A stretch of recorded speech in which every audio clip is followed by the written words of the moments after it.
L'hypermarché a énormément de points forts. Vous l'imaginez bien, on parle de l'hypermarché depuis 60 ans. Certains en ont prédit la mort à de très nombreuses reprises. Évidemment, c'est jamais arrivé parce que l'hypermarché a cette capacité de se réinventer en permanence et de s'adapter en fonction des enjeux de consommation. L'hypermarché, c'est avant tout un lieu de société, un lieu de vie.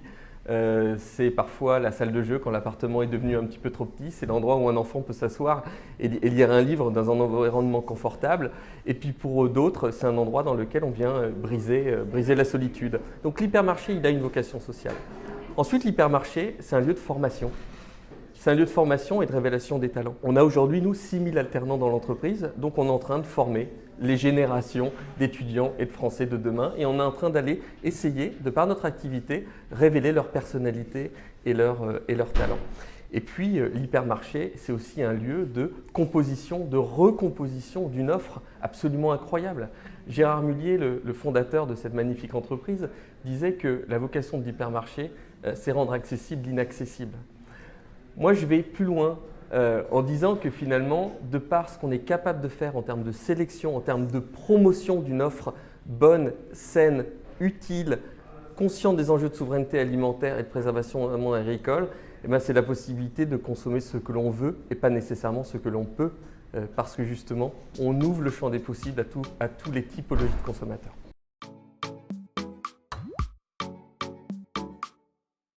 Le format de l'hypermarché, il se réinvente depuis 50 ans. Il y a 50 ans, la part du budget consacré à l'alimentation était de 50%. Aujourd'hui, c'est de 15%. Pour autant, l'hypermarché n'a pas disparu. La stratégie autour de l'hypermarché chez le Auchan, c'est de considérer l'hypermarché comme un lieu percuté de flux, traversé de flux d'alimentaire traditionnel avec notre hyperplateforme, c'est-à-dire les meilleurs de nos hypermarchés qui produisent un alimentaire d'exception qui est en vente dans l'ensemble de nos réseaux. Des flux B2B aujourd'hui. Nos hypermarchés n'ont jamais autant adressé le B2B qu'aujourd'hui.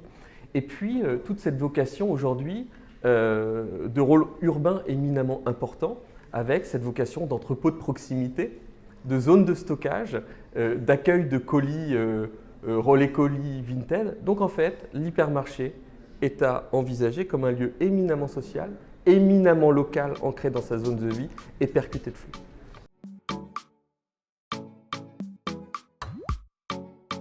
La digitalisation, c'est une formidable opportunité d'adapter encore plus vite notre modèle au mode de consommation.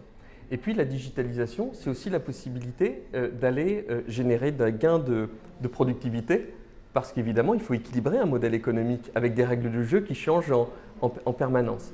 Et donc, ça permet aussi d'améliorer les gestes métiers, de les faciliter, de dégager des marges de manœuvre. Et puis, derrière la digitalisation, moi je mets systématiquement la data qui nous permet aujourd'hui évidemment de mieux construire nos assortiments, de les organiser toujours de manière la plus spécifique possible à l'ancrage local du magasin.